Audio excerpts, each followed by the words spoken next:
Olá, boa tarde para todos. Já estou aqui aguardando todo mundo. A gente vai começar agora a nossa live com o Charles Kozak e a gente vai falar sobre o Farnese de Andrade com um especialista, porque o Charles conhece muito sobre o nosso queridíssimo amigo Farnese de Andrade.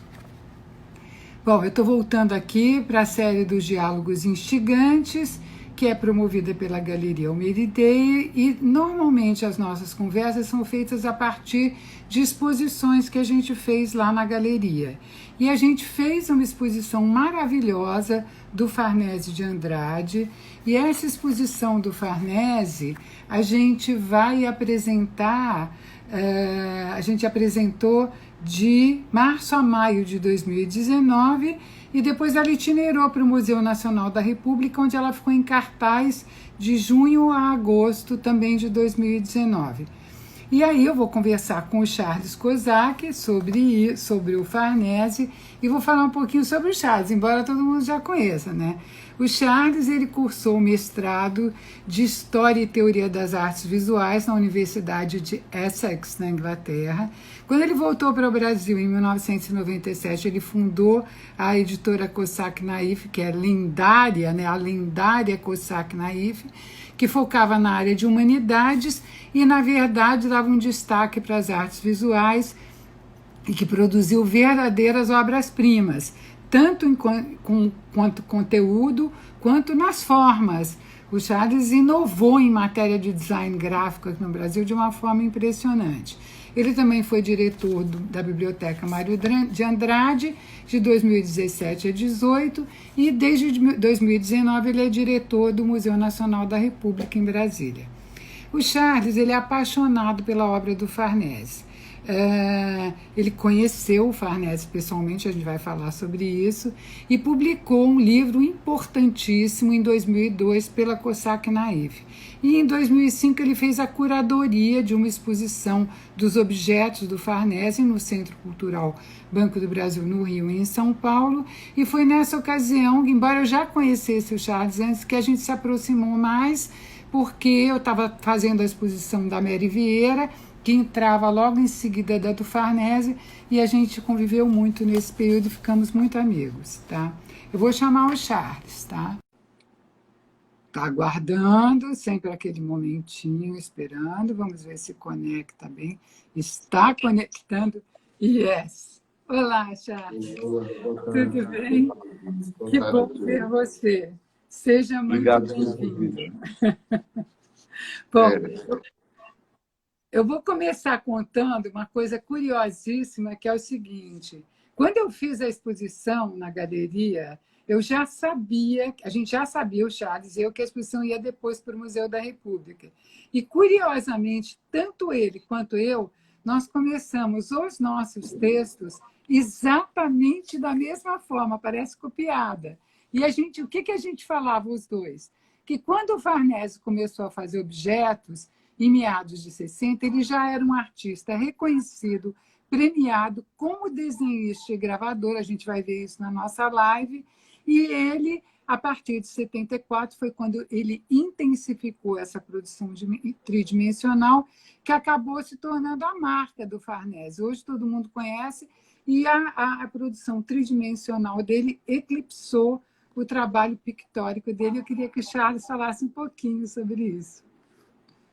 Pois, Elise, voltando à apresentação que você fez da exposição que foi fomentada pela Almeida Ideia e curada por você, né? O que tinha a razão pela qual a gente falou a mesma coisa é porque nós estávamos na mesma situação. Foi a primeira exposição pós-mortem, onde o Farnese mostrou desenho, a parte bidimensional e a parte tridimensional, né? Eu deduzo que essa possível ruptura, que eu não acredito, tenha sido muito em virtude do vídeo que o Olívio fez, o Farnese, em 1970, que foi um vídeo que foi visto por muitos estudantes, foi muito bem feito.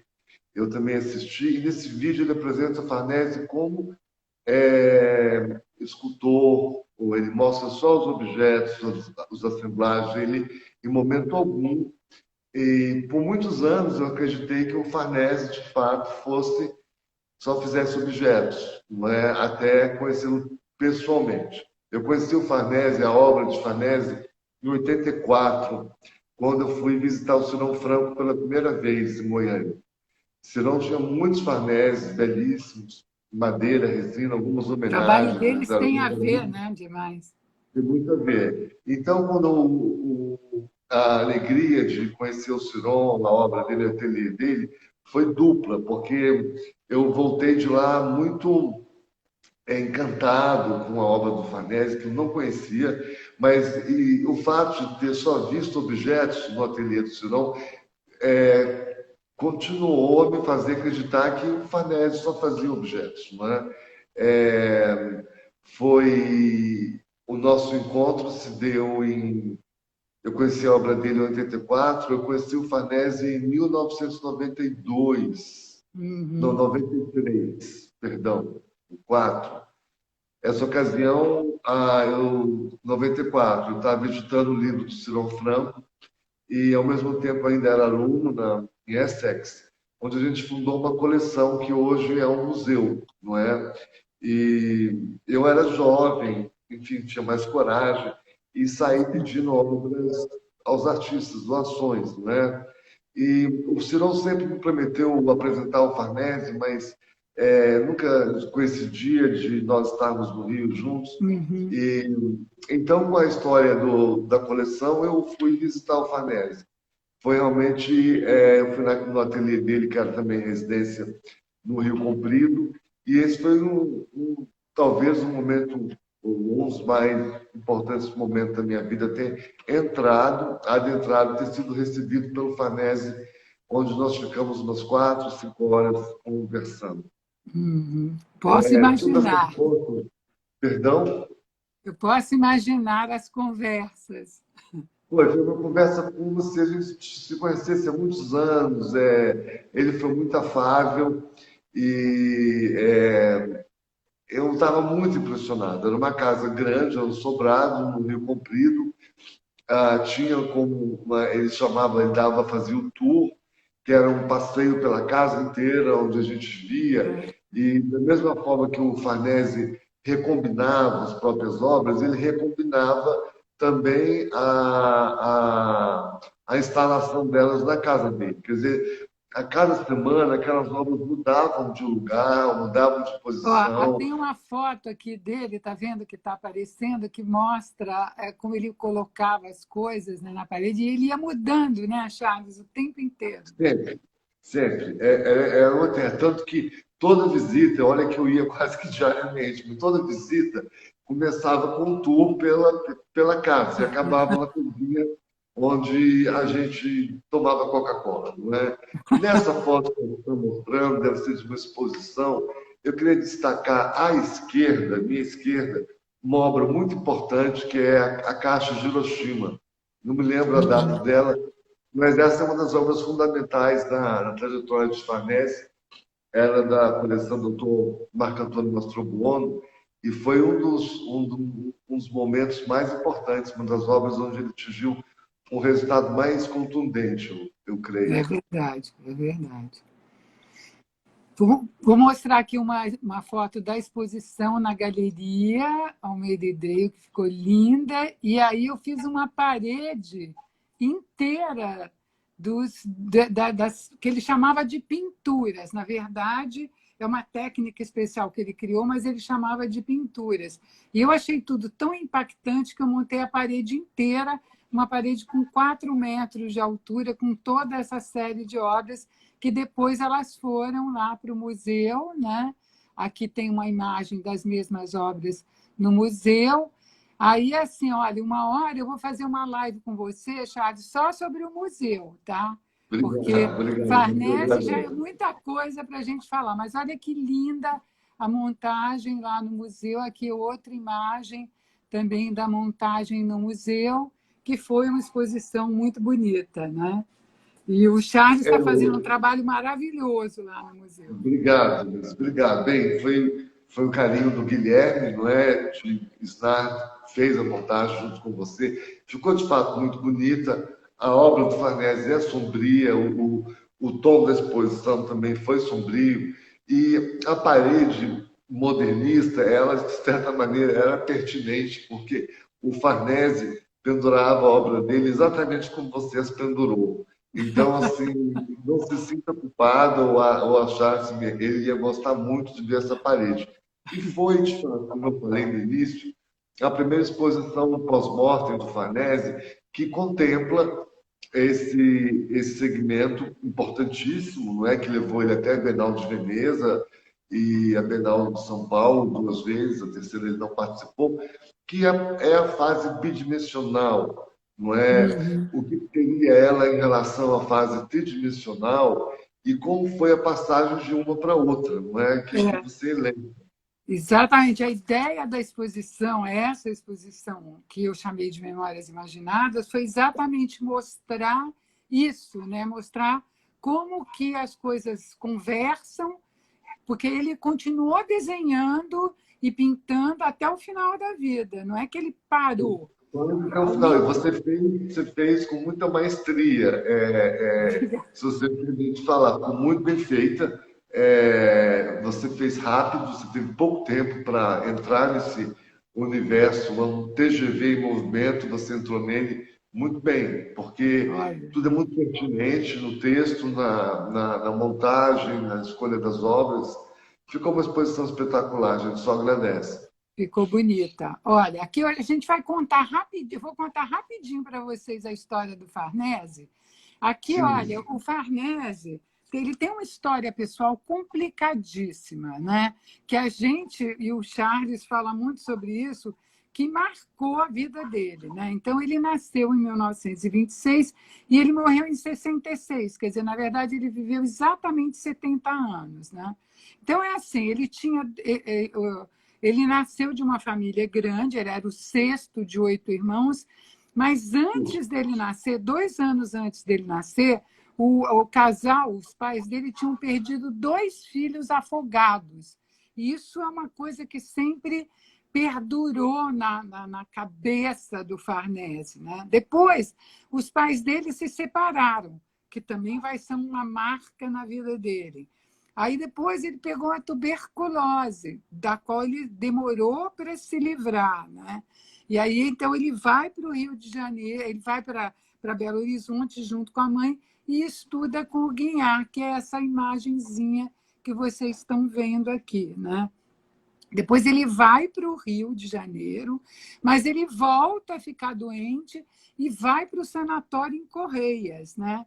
E aí a dona Mariquinha, que é a mãe dele, muda para o Rio e fica com ele. Então, tudo isso, né, Charles, todas essas vivências, elas se refletiram de uma forma muito marcante na vida, na obra do Farnese, né? É, certamente, não é absolutamente. Ela participou, ela continua a existir até o fim da vida dele. Não é? Você pontuou brilhantemente os fatos mais importantes. Não é? Eu queria, se você me permite, ressaltar o Farnese realmente viveu um inferno astral até 1950, tendo ele nascido em 26. Ou seja, os primeiros 24 anos da vida dele foram realmente um Deus nos acuda. A única coisa boa que aconteceu nesses 24 anos foi ele ter cursado lá em Belo Horizonte o curso da Escola do Parque do Guiar, porque ele tinha verdadeira admiração. Mas, em verdade, a mãe não é? Existe, como nos livros de Nelson Rodrigues, existe um segredo, existe um tabu, sobretudo em famílias mineiras, né? Tanto que comparam muito o Farnese ao livro Crônicas de uma Casa Assassinada, um livro fabuloso. Pois, de fato, esses dois irmãos que faleceram juntos, um caiu no rio e o outro foi ajudar o outro e morreram os dois abraçados. Não é um fantasma duplo que você já convive com ele, transmitido pelos pais, não é? Quer dizer, na Claro. verdade, seria o oitavo filho, ou o sétimo filho. Ele passou para quinto, o último é o Atabalita, o mais jovem. Um divórcio, que não foi divórcio, Denise, em 1900 eu acho que, desculpa, aqui, é esse aqui. Em 1940, quando o Farnese tinha 14 anos, a mãe dele não se separa. Ela rompe com o marido e vai com as 3 filhas para Araguari. Uhum. Existem suspeitas da razão da separação, foi uma coisa muito bruta. Naquela época, em Araguari, uma mulher se separar era uma coisa muito escandalosa. Outra Mas ela foto aí. praticamente fugiu para Belo Horizonte, levou as filhas mulheres e deixou os 2 filhos homens. O Farnese viveu com o pai, sozinho, o irmão, dos 14 aos 16 anos. Esse momento, que é um momento meio privado, é, um, é uma parte que enriqueceu muito a cabeça de Farnese. Não é? Ele tinha uma relação muito forte com o pai e ele se separou do pai aos 16 anos. E ele vê o pai pela segunda vez em 1960, quando o pai tinha 70 anos, morto. E a mãe separou os filhos, os 5 filhos do pai. Eu deduzo que algo aconteceu. Eu não posso falar, eu não tenho provas, mas houve lá um tabu, não é? A dona Algo Mariquinha chegou em Belo aconteceu. Horizonte, perdão? Falei, algo aconteceu. Ah, certamente aconteceu. Ela se precipitou, ela abriu uma pensão e quem foi hóspede dela foi o Guinhar. Inclusive, há correspondências do Guinhar pedindo para a dona Mariquinha o tipo de quarto que ele queria, com janela, luz, essa sorte de coisas. Não é? Então, esse encontro do Farnese com o Guinhar na pensão da mãe foi também muito importante, não é? Porque pode ter sido o início de uma janela uma porta que ele Porque abriu você vê que ele depois. era o único homem da turma, né? Olha só, você Único. veja essa Nessa foto, foto todas as é mulheres, uma só obra de tem ele que teatro. está de pé aqui, que era o único Todo mundo homem de da branco. turma. Mas ele fez isso para escandalizar, eu tenho certeza. É absoluta. Ele estava fazendo graça, não é? Quer dizer, só tinha menina mas foi talvez a mais uma das. Ele teve 2 experiências formais, foi com Guinhar e com Rossini Pérez e Friedlander, né? Esses foram os 2 momentos que o Panelli É. aprendeu, vamos assim dizer. Ele falava para mim, não é, que o Guiar fazia ele copiar folhas de árvore, um lápis 2B, um Duro, lápis com lábios duros. duro, mas de uma forma minúscula, quase que abstrata, não é? O que poderia depois ter evocado os obsessivos mais tarde, não é? Na década de Olha, 70, vou mostrar 60. aqui para vocês o Guinhar. Quando ele vai para o Rio de Janeiro, o Guinhar dá um monte de cartas de recomendações para ele, e por conta disso ele acaba trabalhando como ilustrador. Tem uma quantidade enorme de obras que ele ilustrou incríveis. Aí, depois que ele trabalha como ilustrador, ele se apresenta no Salão Nacional de Belas Artes, em 52, com essa obra aqui, que é uma monotipia, é uma coisa incomum, sendo que depois, mais lá para frente, ele vai voltar para um trabalho que tem a ver com a monotipia, né? Quando ele vai fazer as Sim. sandálias, tal, né? Aí aqui, olha, o que o Charles acabou de falar, ele aqui com o Friedlander, tá vendo também de novo um monte de mulher, ele está ali atrás, né? E essa turma era maravilhosa, né? Tinha a Foi uma Anabela turma Geiger, tinha bacana. um monte de gente Ana interessante. Letícia, Rossini Pérez, que é uma pessoa que, porque ele tinha altíssima estima, que faleceu há pouco tempo, infelizmente, enfim. Foi um momento bem importante esse na vida do Farnese, Denise. Eu acho que ele fala que passou 5 anos fazendo gravura, e é verdade. Mas, Bom, segundo a minha opinião, esse laboratório que a gente chama de abstrato, não é? Que beira e dialoga com a abstração informal, às vezes eu acho que eram experimentos que o Farnese fazia para ver que ele poderia fazer, quais eram as possibilidades da chapa de metal, quais são as possibilidades da água tinta, da água forte. Não, ele se torna um mestre, né? Porque as obras dele Bom, são lindas, né? Eu e queria fazer bonito, uma parte, maravilhoso. Charles, interessante, que Sim. é o seguinte: quando ele chega no Rio de Janeiro, ele pega a época do surgimento da abstração. Então, tem toda aquela discussão no Museu de Arte Moderna, né? E ele era oriundo do Guignard e era uma pessoa da figuração. Ele adorava desenhar, ele adorava fazer retrato. Só que ele é confrontado com essa. Aí ele tinha uma frase maravilhosa. Ele dizia que ele conheceu todo mundo, mas que eles não tinham conseguido concretizar ele. Eu adorei essa frase, né? Olha, Aí ele ele foi no vai capítulo. aí ele Sim. vai e começa a fazer essas gravuras, e as gravuras dele são incríveis, elas têm uma densidade, né? Ele tem um domínio da técnica, como o Charles estava falando, né?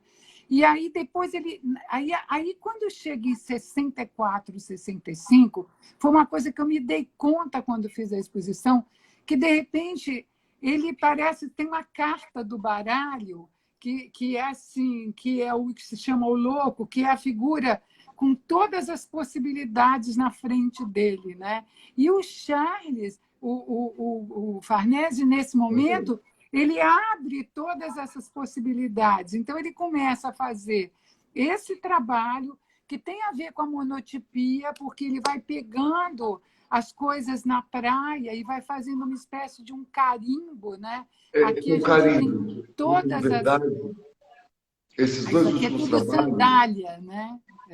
são carimbos dele. Eu pensava que ele aplicava no metal, mas não. Ele carimbava direto na folha. Esse trabalho anterior são dois espécimes muito bonitos dessa fase dele. Chama O Voo dos Pássaros, não é? É. Por favor, Denise. Desculpa. Ó, aí aqui, olha, aí quando ele está juntando essas coisas na praia, que ele vai juntando aqui, não dá para vocês verem bem, mas são umas sandálias.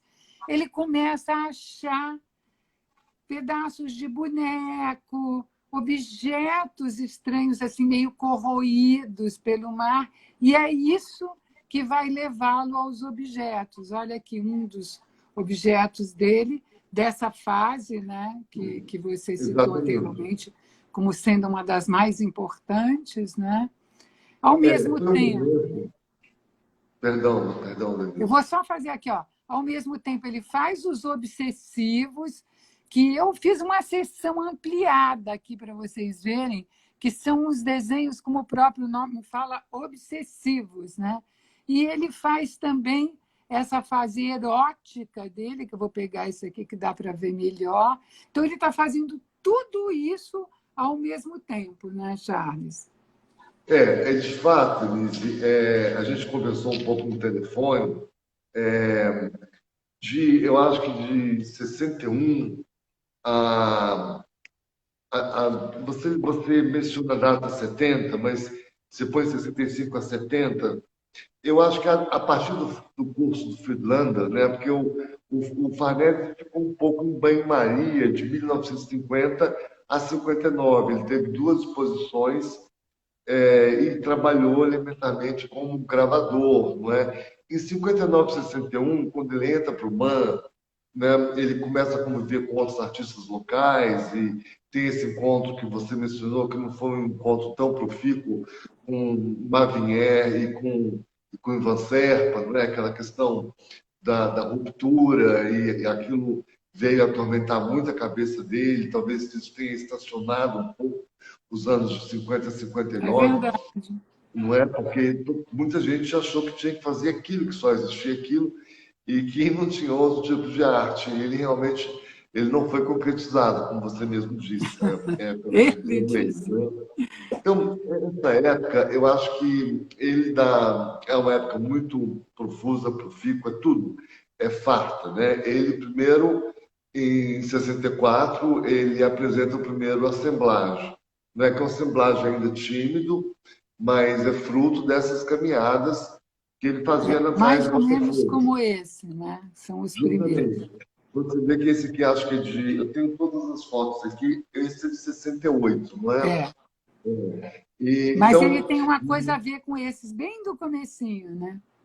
tem. É uma obra inicial, é uma obra, enfim, você vê que ela tem momentos de incerteza, de composição. Agora, então, você elencou aqui no seu texto, é que são tantos textos, desculpa, Ó, né, que é aí eu um, juntei aqui a arte erótica que ele faz. Gente, a arte erótica do Farnese, ela não é erótica, não, ela é pornográfica. Ela, pois é, ela chega desculpa, assim, incômoda, né? De tão ela, ela, agressiva, né?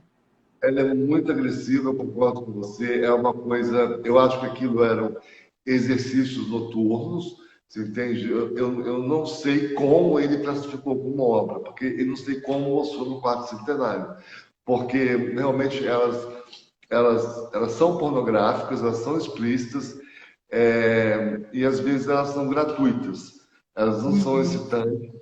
E parece que é um exercício dele, talvez o desejo da escopofilia, o voyeurismo, ou você, enfim, praticar o que você quer no papel. Você entende? Eu, pessoalmente, não levo muito em conta essas obras, não, embora pertençam ao conjunto de todo o acervo dele. Né? Você que pôs abandono da gravura abstrata, isso acontece, né, de alguma maneira.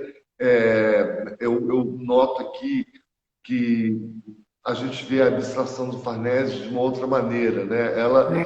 Ó, visualmente a abstração do Farnese de uma outra maneira, ela visualmente seria esse já seria obsessivo, né? Nessa parte teve de fato o abandono da gravura abstrata, o retorno à figuração, do qual eu acho que ele não se afastou tanto, o erotismo escancarado, que a gente já comentou, é descoberta de objetos.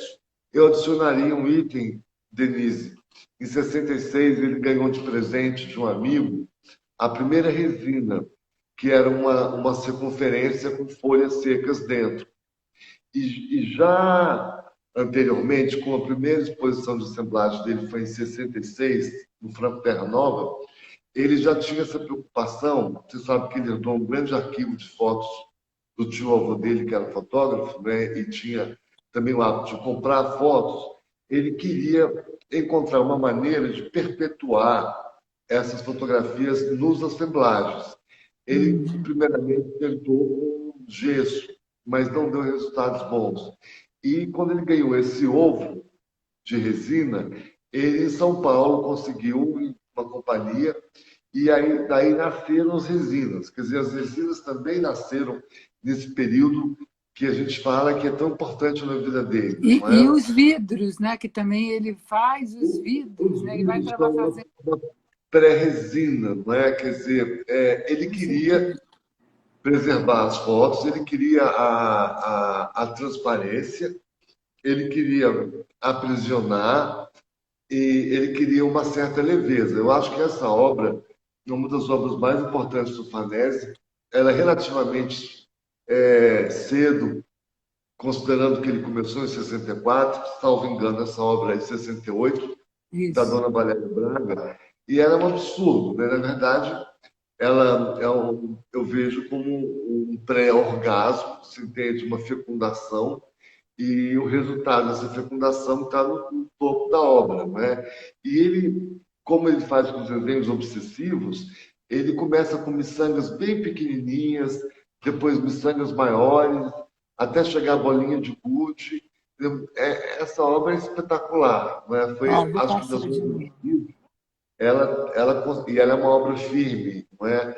Já as outras de vidro não emanaram resultados tão bons quanto eles. Essa realmente é uma obra fabulosa. Assim, eu gosto muito dela. E olha como ela junta com esse tema todo, né? Da Totalmente. fecundação que ele A vai fazendo. fecundação, ela está na obra de vidro e está nessa gravura. Não é? É, é evidente que o Farnese tinha uma obsessão tanto pelo órgão feminino como pelo órgão masculino. Não é? Com certeza. E no apartamento dele que ele veio ter na Espanha, ele construiu uma porta que simulava o formato de uma vagina. Ah, E é? Ah, não sabia dessa ele história. queria receber a mãe dele nesse quarto. Quer dizer, essa relação conflitante, na verdade, ele queria que a mãe voltasse para a vagina, você entende? Era uma relação muito conturbada, muito conturbada. Complexa, né?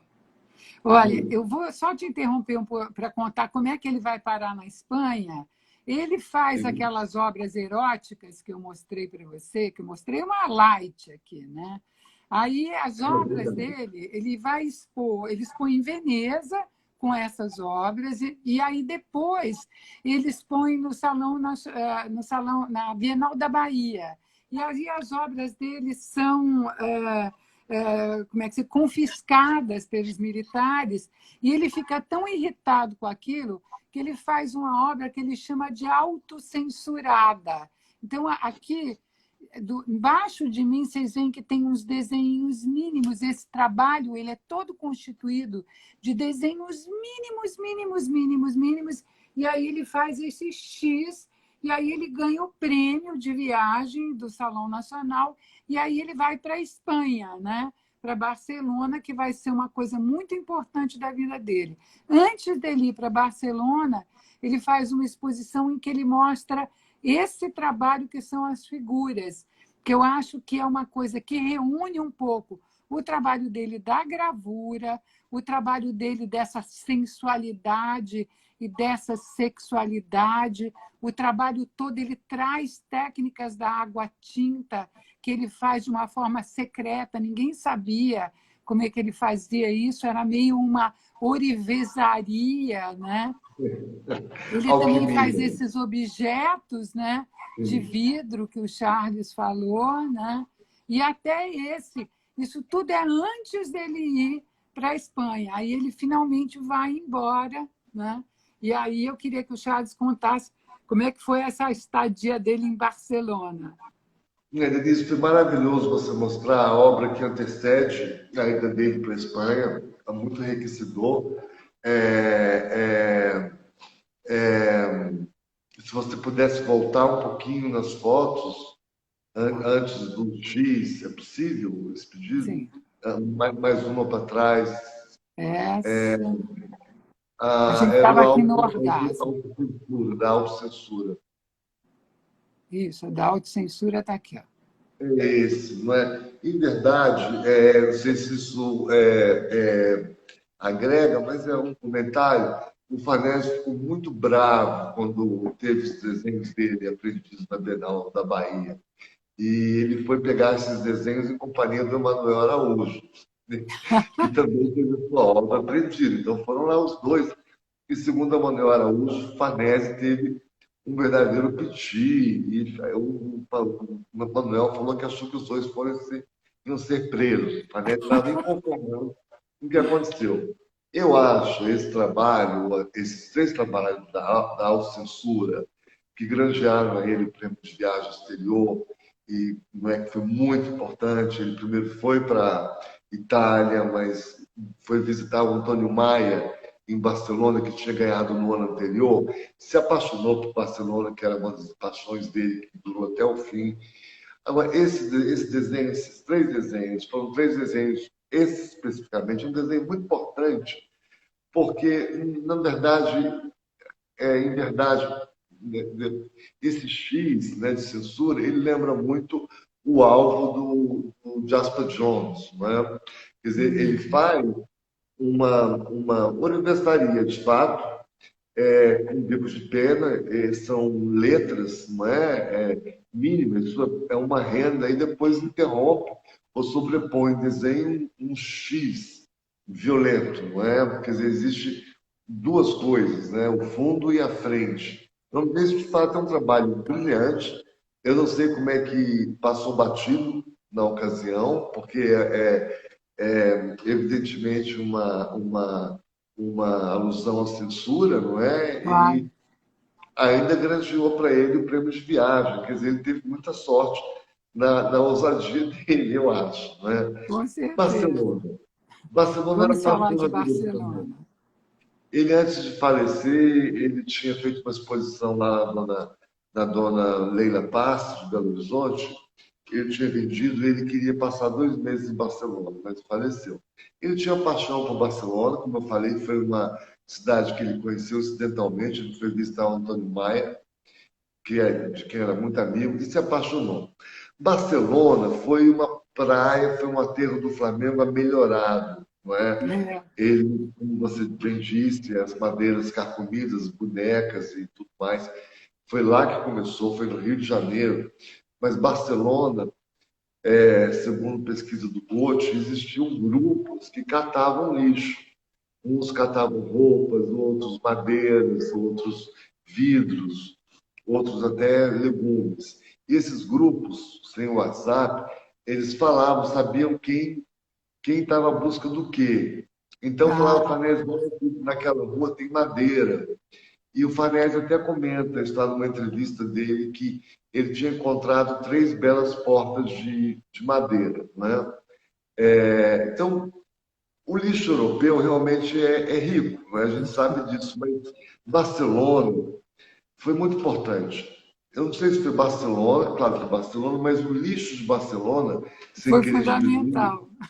foi, foi fundamental. Tem muitas obras que ele realizou no Brasil, porque quando ele veio de Barcelona, ele trouxe, além de obras, ele trouxe muito lixo. Você É, entende? Muito lixo. Então foi difícil liberar a bagagem do Farnese na alfândega. Ainda em Barcelona, Denise, cabe dizer que o prêmio de viagem, não é, ele foi para 71, no final de 71, mas o prêmio cobria 72, 73. uhum, Ele volta para o Brasil em 75, mas continua viajando para Barcelona até 79. vai e Por volta. quê? O Farnese se apaixonou por Barcelona e pela primeira vez na vida ele tentou e conseguiu fazer dinheiro. Ele comprou uma Tarsila em Paris e vendeu essa Tarsila aqui no Rio de Janeiro. Inclusive, ele ficou muito bravo com os Osmond, que saiu no Globo. E tinha vendido a Tarsila. O Farnese tinha horror ao imposto de renda. Ele não tinha conta bancária e punha dinheiro em potes de farmácia. Era assim mesmo. E com essa Tarsila permitiu que ele comprasse o apartamento dele em Barcelona, que ele de fato comprou.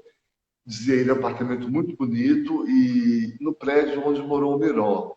Então, ele realmente se esforçou, ele se preocupou até em fazer dinheiro, coisa que ele nunca se preocupou na vida. Ele foi a Paris, ele não encontrou o quadro da Tarsila num bric-a-brac, ele sabia quem tinha o quadro, foi, negociou, revendeu, ganhou dinheiro. Então, Barcelona durou para ele 8 anos. Foi assim, um período muito importante. Eu acho que enriqueceu sobremaneira as assemblagens, entende? Eu acho que o lixo de Barcelona é presente, é rico, e ele nunca se esqueceu disso. Nunca. Se você quiser Eu, mostrar mais obras, eu tenho eu umas. vou passar um, rapidinho alguma coisa que ele produz Olha, também, isso que é é chamado de Barcelona. série Barcelona, né? Série Barcelona. Olha, a série Barcelona não é tão boa quanto os objetos de Eu Barcelona. também Por acho exemplo, os objetos muito eu, melhores. eu, Vamos passar direto para os essa objetos. anterior, se você puder voltar atrás, a série Barcelona de desenhos é uma continuação dos pornográficos, só É, que com de uma certeza. forma não é colorida e menos explícita. Mas assim, não toca a minha alma. Desculpa, o Eu Farnese também não sabia sou disso. apaixonada. Olha, gente, aí esse trabalho é um trabalho que ele tem duas datas. Ele tem a data de 66 e 77, porque ele tinha obras, né, Charles, que ele ficava fazendo anos, né? Conta pra Denise gente. tinha obras que tinham 5 datas. A última data é a que valia. Mas sempre, como eu disse, só saía da casa se alguém comprasse. Era difícil. Ele vivia do trabalho dele, mas ele tinha um apego muito grande. É. Vou mostrar uma outra obra aqui que é espetacular, que se chama O Pois Oratório da o Antônio Exibicionista. Quer dizer, as duas obras são obras fenomenais, são obras nota 10, né? No caso do oratório, sempre aquele desdém, aquele desrespeito ao catolicismo, né, que foi muito presente na vida dele. Quer dizer, no oratório ele põe uma fruteira de madeira e uma família em cima. Quer dizer, no É. fundo ele está querendo dizer que uma família é uma salada de fruta, o que não deixa de ser, o que não deixa de ser verdade. Quer dizer, o Farnese tinha horror. A igreja tinha horror à ideia da família. Ele era muito recluso, ele nunca teve companheiro, enfim. E o outro é, né, de novo, uma blasfêmia muito bem feita, né? Que é esse é mais interessante, mais intrigante. Ele usa o ex-voto e simula, né, uma mulher e tem uma mulher nua realmente se exibindo, né? É, É, é. essas obras são maravilhosas, assim, e Vou todas mostrar elas uma muito outra que boas, né? linda, que é essa obra incrível, né, Essa Charles? obra é maravilhosa, ela é linda demais. Essa obra, quando eu conheci o Farnese, ela não era assim. Ela era como se fosse normal. E em 94, 2 anos antes de falecer, o Farnese começou a inverter as obras. E tanto que Ah, essa obra tem um título de um lado e um título embaixo, chama Dias hum, Felizes. Né? Com isso, de novo, de cabeça para baixo, não como Basilides fez. Ele não estava querendo que a gente se abstraísse da ideia de que é um retrato de um casal, de um lar. Não é? Ele compõe de ponta cabeça, ele mais ou menos anarquiza esses dias felizes. Ele põe em xeque que é felicidade, se existem esses dias felizes. Quer dizer, colocar de cabeça para baixo não é busca da abstração, Carlos Basilides. É realmente uma forma de dizer que não tem dias felizes. Entende? com certeza. Eu interpreto exatamente dessa mesma forma. Ele pegar os dias felizes e virar de cabeça para baixo, para Justo, ele não justo. existia mesmo, né? Aqui eu E vou tem uma mostrar outra uma obra, outra assemblagem dele, que se chama A Honra da Pátria. Honra da Pátria. Essa perna mecânica ele encontrou no lixo de Barcelona. Eu tinha muito carinho por essa obra. Essa obra ficou com ele quase 20 anos. Ele falou que ninguém olhou para ela. E o atleta também é de Barcelona, né? A foto resinada. Essa é uma composição, de novo, uma sátira, né? De um possível atleta que tem que ter uma perna mecânica, né? Ou o que um homem da perna mecânica faria para ser um atleta, né? É uma composição bela. Você vê que ele interfere. Isso não acontece muito com a tinta, né? Na madeira. Uhum. Ele pinta de Raramente, né? preto. Enfim, é uma obra bem impactante, e justamente na foto que eu não vejo bem, o atleta está de meia, né? As pernas dele estão expostas Que e, lindo. enfim, uma justa posição de ter ou não ter uma perna, querer ser a honra da pátria, um atleta, ou ser uma pessoa sem perna não pode ser a honra da pátria. Dá muitas interpretações, né? Esse outro Muito. trabalho aqui, quando a gente fez a exposição, foi um dos trabalhos que mais me impactou, porque ele é pequenininho, ele fez dentro de uma lanterna e já é É. dessa série que ele chamou de Viemos do Mar, né? Viemos do Mar é uma série maravilhosa.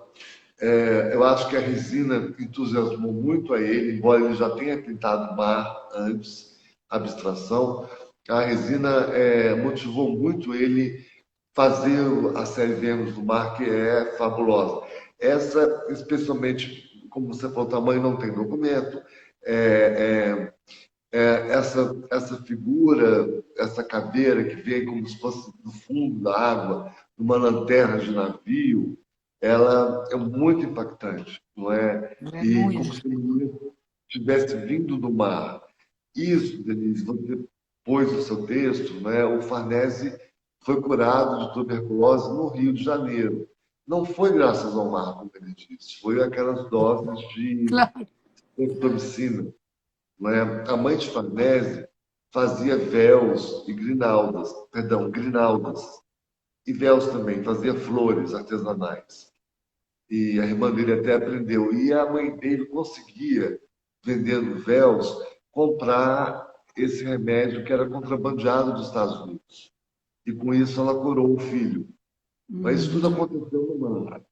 Então, agora, todo mineiro tem coisa com o mar, né, Denise? Não tem É, um ó, mineiro que... mostrar uma outra que é desta também série que esse chama, Ângelo ele chama, Ângelo Schima. Essa é, obra é fundamental. Ela começou em 68 e acabou em 78, não é? Existe a foto da composição antes da resina, não é? O Farnese me contava muita história, não sei se ele contava a mesma história para todo mundo igual, não é? Mas essa peça é uma composição belíssima, é um anjo, né? É a mandíbula de um... É burro, ele falava que era burro. E não é essa tripa aqui na frente, a cabeça de boneca e os cabelos. O Farnese morou com a mãe quando voltou de Barcelona, dividiu casa com ela, uma casa de vila em Ipanema. E teve uma ocasião que o irmão dele, mais jovem, que ele amava muito, vice-versa, Botabalipa, se divorciou e foi morar na casa do Farnese, com a mãe do Farnese, com os filhos. E o Farnese tinha tanto pavor à criança que ele começou a queimar o bebê. Tem vídeos dele no livro do do Olívio, livro do pegando o Olívio. bebê e queimando, que era assim, um voodoo dele contra os sobrinhos, entende? Ele não tinha tolerância para criança de maneira alguma. E Tanto ele que, explicitava isso sem o menor problema, né? totalmente, ele era muito amigo da dona Valéria Braga, e quando a dona Valéria Braga ficou grávida, ele ficou enciumado, eu acho. Eles eram muito amigos. E ele propôs que ela abortasse, que ele poria o feto numa resina. E isso Caramba, que quase história! termina quase termina com uma grande desastre. Ela não terminou, não. Ela sempre foi muito amiga dele, sempre ajudou demais. É uma mulher muito bacana. Vou mostrar E, outra série do mar aqui, também do Viemos essa do é Mar. fabulosa. Essa é fabulosa, sim, como a outra também, mas aí a gente está falando também que elas são muito belas, não é? Elas são incríveis. Ninguém tinha feito resina. As resinas, essa também são Cosme, são da Damião e Estrelas. A estrela é uma maçaneta, não é? E tem um camafeu, eu acho, entre a estrela, sempre usando os santos do Candomblé, São Jorge, São Cosme, São Damião, Santa Bárbara. Isso faz parte do alfabeto Do farnesiano. imaginário dele. Aqui uma outra peça. Olha, Gente, e as resinas, elas têm uma qualidade excepcional. Gente, é de uma dificuldade fazer isso. é muito, muito. Inacreditável. É Ele, às inacreditável. vezes, reclamava se ficava um pouco amarelado. Ele queria que elas ficassem límpidas, transparentes como água, né? Eu sou suspeito a falar que é uma obra bonita, porque eu gosto de todas elas, mas essa é excepcionalmente muito interessante, né? Porque ele troca a face pelo ovo, não é? E eu acho que aí, Denise, ele tenta se afastar da ideia de que Deus fez homem em sua imagem e semelhança, porque ele simplesmente remove a face. É como se não Ah, existisse a imagem e a semelhança de maneira alguma, mais ou menos um protesto, você entende, um desdém com que ele aprendeu na infância, né? Certamente com a mãe. né? E ele experimentava. Vou mostrar uma outra peça, que é outro caminho, que eu também acho uma beleza, que se chama Homenagem a Magritte, né? Que é uma peça já de 78, que também é linda. Né? Essa peça é maravilhosa, ela tem uma particularidade que aí o Farnese começa a usar, porque essa caixa talvez tenha sido feita por ele, ou talvez ele alterou certamente o fundo da caixa. Você vê na metade de cima, o resto de uma pintura vermelha e embaixo um quadrado verde, não é? Ele Uhum. começa a tomar liberdade de mexer mais com cores, o que não foi nunca o forte dele, mas ele tentou, e ele usa o resto de uma obra para fazer essa. E faz, quer dizer, nesse caso, ele está fazendo uma referência a Magritte, é, não Eu acho uma é peça muito incrível. interessante. Agora, ele tinha muito orgulho de ter encontrado essa pera, não é? Mas isso certamente ele não tinha intenção de fazer a obra. Eu acho que o que motivou foi ter encontrado a Foi a pera. pera. E nela um diálogo, um elo com Magritte, né? Que é um artista que todos nós gostamos. Ó, vou mostrar uma outra peça aqui também dessa fase, porque ele vai alternando, porque ele trabalhava com tudo ao mesmo tempo, né, Charles? Não é Tudo. que ele não é um Essa é uma artista de peça muito bonita. fases. Né? Essa peça é muito bonita. Ela é realmente, acho que é a família, não é? Que chama. É. Uhum. Pois, essa peça mostra, reúne tudo, mais ou menos, várias vertentes do lexo farnesiano, né? Ele usa dois contêineres de vidro de ponta cabeça, usa as miçangas como sêmen, não é? E põe uma figura paterna olhando para um futuro bebê. E ao lado, uma pomba, um Uma pássaro, você entende? pombinha, né? Que eu acho que lembra a fertilização, né? São ocasiões que fazem realmente, resultam em assemblagens extremamente interessantes e belas, né? Essa é uma obra pela qual assim, eu tenho um carinho especial, porque eu acho que ela reúne muito de Farnese, né? Ela usa Com aspectos certeza, eu antigos, tive essa mesma sensação quando vi. ela é realmente muito bacana, nota 10. Ó, agora uma outra peça que é também super Olha, eu interessante. acho que essa é a obra mais linda que eu já vi do Farnese na minha vida. Eu não conhecia, foi uma grande surpresa. Eu conheci essa obra na exposição dos meninos, do Carlos dele, do Antônio Almeida. Ela realmente ela converge o Farnese. Para mim, eu estou assim, com uma visão muito pobre, se você me permite, eu vou pegar aqui no Xerox, que eu sou analógico, né? Tem É esse porque fica problema. tão pequenininho aqui, né? Fica assim. No Mas celular, que dá uma então, dó, né? não, mas De... não. Tá ótimo.